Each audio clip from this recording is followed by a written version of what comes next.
Hey, and welcome to Luxury Real Estate, the true home of luxury and real estate. Today, we have a very interesting video for you lovely folks out there. We'll be talking about the differences between American and Japanese homes. Imagine your ideal home. What image appears in your mind? How big is it? What shape is the roof? What is it made of? How many rooms? No doubt, when you think of your dream house, you have a certain set of expectations and a list of essential requirements. For many of us, our idea of a house is shaped and somewhat limited by the culture we grew up in. To expand our ideas of what is possible, it makes sense to look at the houses of other cultures and compare them with our own. If we compare Japanese and American houses, for example, what are our expectations? What differences and similarities will we find? What lessons can we learn? Let's try a little experiment. Imagine now a traditional Japanese house.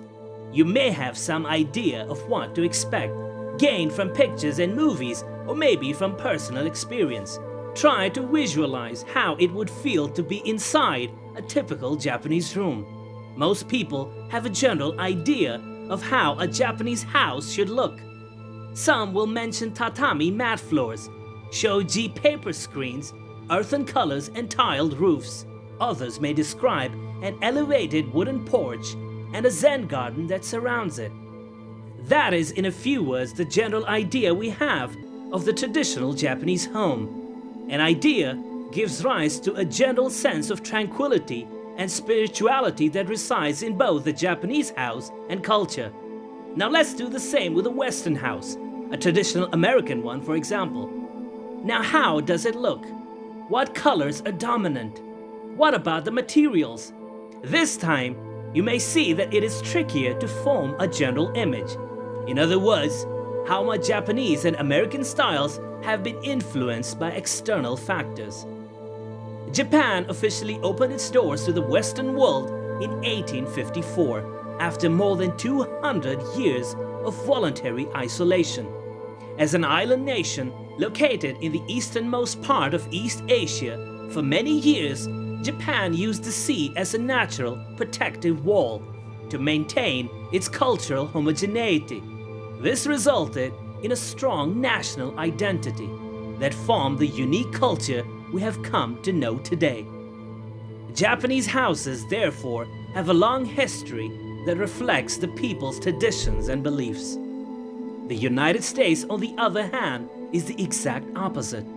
America has been shaped and evolved by settlers from many nations, and so, from the beginning, has been characterized by its cultural diversity. This can easily be seen in its cities and its architecture.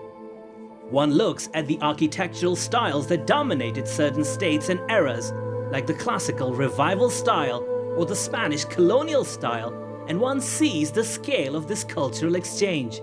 From the famous painted ladies' row houses of San Francisco to the modern prairie schoolhouses of Frank Lloyd Wright, the US has generated a vast variety of residential buildings.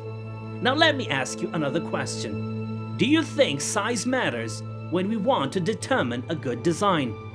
Do you perhaps have an idea of the size of the average Japanese or American home? Research tells us that an American house is twice the size of a Japanese one. The drastic difference in size has to do with factors like land availability and the habits or daily activities of the people. Japan accommodates 1/3 of the population of the US in a land 26 times smaller. That high population density calls for constraints in plot sizes, a fact that has had a big impact on residential architecture across the country. For many Americans, it would seem impossible to live in such small houses, but the Japanese, from ancient times to the present day, have gotten used to living in small spaces. Also, the traditional architecture they have developed offers them elegant and smart space-saving solutions that can be applied even today. Small size has come to be perceived as an opportunity for innovation and inventiveness rather than a burdensome obstacle. On the other hand, Americans choose big houses basically because they can afford to. Between a well-designed smaller house and a bigger, poorly built one, they will in most cases opt for the big one. The image of a big house corresponds more to the American dream, and in truth, there is no incentive for someone to build small in the US. Why would anyone voluntarily choose to have less when they can have more, right? But as you may have correctly guessed, to our previous question, big size is not the key to a successful design. Creating big interior spaces does not necessarily make a house luxurious, more livable, or even more pleasant. Big houses can be troublesome, energy-consuming, and if not carefully planned, quite unattractive. Have you ever heard of McMansions?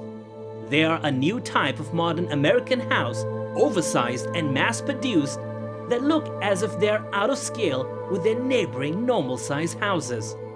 This example, of course, doesn't mean that there are no successful architectural examples of big houses in the US. As a need exists to fill bigger spaces, many fine architects have risen to the challenge. The traditional Japanese house is famous for its adaptability. During the course of one day, a single room can be used as a study, a dining room, a living room, or a bedroom. The use of furniture is versatile, creating alternative perceptions of that same space. Sliding wooden doors called fusuma are used to separate the space into smaller rooms. When there is a need for a bigger space, when visitors come to the house, for example, these doors can be removed and the whole place looks different. Can you imagine having to rearrange your house after every meal, before going to bed, or when you're expecting guests? To a Westerner, it may seem bothersome and absurd.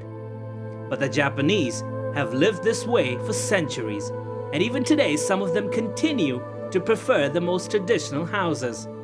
To them, the rearrangement of the room takes more the form of an everyday ritual than an oppressive chore. The American house, on the other hand, is clearly divided by firm walls into smaller rooms, with each designed to serve distinct functions. When functions are united, it has to do more with their coexistence in the same space than their interchangeability over time. The most common example is a kitchen and dining room combined with a living room. In this case, we can see people cooking, eating, playing cards, and watching TV all in the same room at the same time. Focusing on the materiality of the two types of houses, we see that both Japan and the US favor wood for their residential architecture. Both, when it comes to housing, have the same notion of impermanence. Houses are built and torn down, bought and sold, so wood is preferred for its lightness and its low price. In contrast, European houses are built to last for decades and even centuries.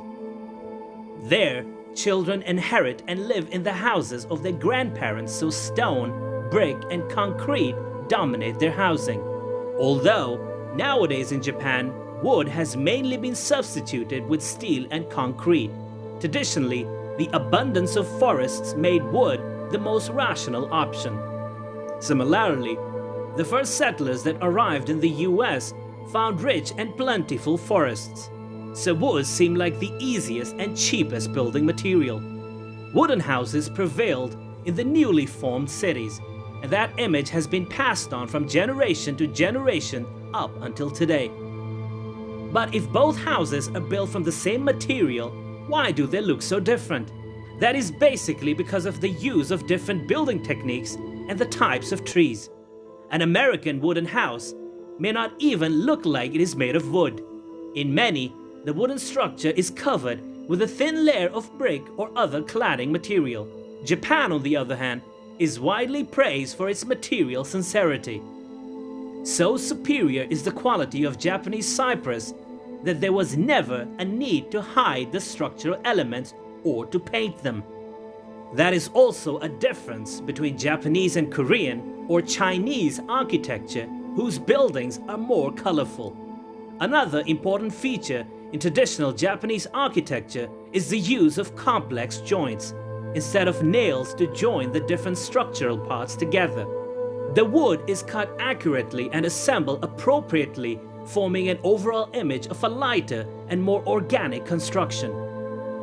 Kiyomizu Temple is a famous temple in Kyoto known for its elaborate wooden joints and the fact that not a single nail was used to build it. We have seen that cultural difference, size, interior organization, and materials are some factors that separate a Japanese and an American house. I'm sure there's so much more that can be said, but the thing is, in the end, the greatest value we get from a comparison like this is not whether and how the two types of houses are different, but the understanding of the variety of design solutions that exist in residential architecture. Houses are built to serve the residents, to house their everyday activities, to create a warm sense of belonging. Whether you want to redecorate your room or build your new house, whatever design you choose, it is meant to reflect your needs and your personality. So what would you prefer, a big house or a small one? Will it have a traditional or a contemporary touch? Will it be a place for relaxation and contemplation? Or will it be for family gatherings and social meetings? Or how about both? Let us know by posting it in the comment section. Don't forget to subscribe to the channel if you liked our video, and do press the bell icon so you get notified whenever we upload our next video. Your valuable suggestions are very important to us, so do post them in the comment section, and we'll see you in the next video.